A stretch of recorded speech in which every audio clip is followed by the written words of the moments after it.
வணக்கம். தெய்வத்தால் ஆகாதெனினும் முயற்சி தன் மெய்வருத்த கூலி தரும்.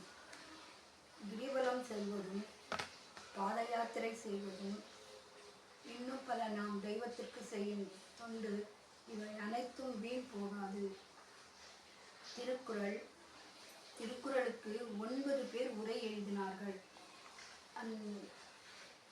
அவர் தருமர், மணக்குடையார், நச்சர், பரிதி, திருமலையார், மல்லர், தாமத்தர், கவிப்பெருமாள், காளிங்கர் இவர்கள் இயற்றிய உரை இல்லாமல் அழகர் என்பவர் அரசனிடம் நானும் திருக்குறளுக்கு உரை இயற்றியுள்ளேன் என்றார்.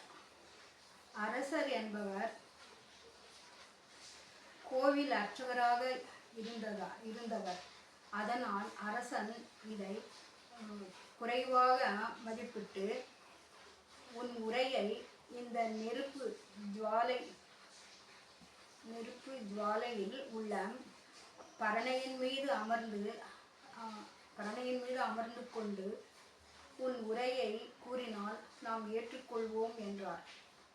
மன்னன் அவ்வாறே அழகர் நெருப்பு ஜுவாலை பரணியின் மீது அமர்ந்து திருக்குறளுக்கு அரசன் முன் உரை கூறியதால் அழகருக்கு பரிமேல் அழகர் என்ற பட்டப்பெயரால் திருக்குறளுக்கு பரிமேல் அழகர் உரையை உலகம் ஏற்றுக்கொள்ளப்பட்டது.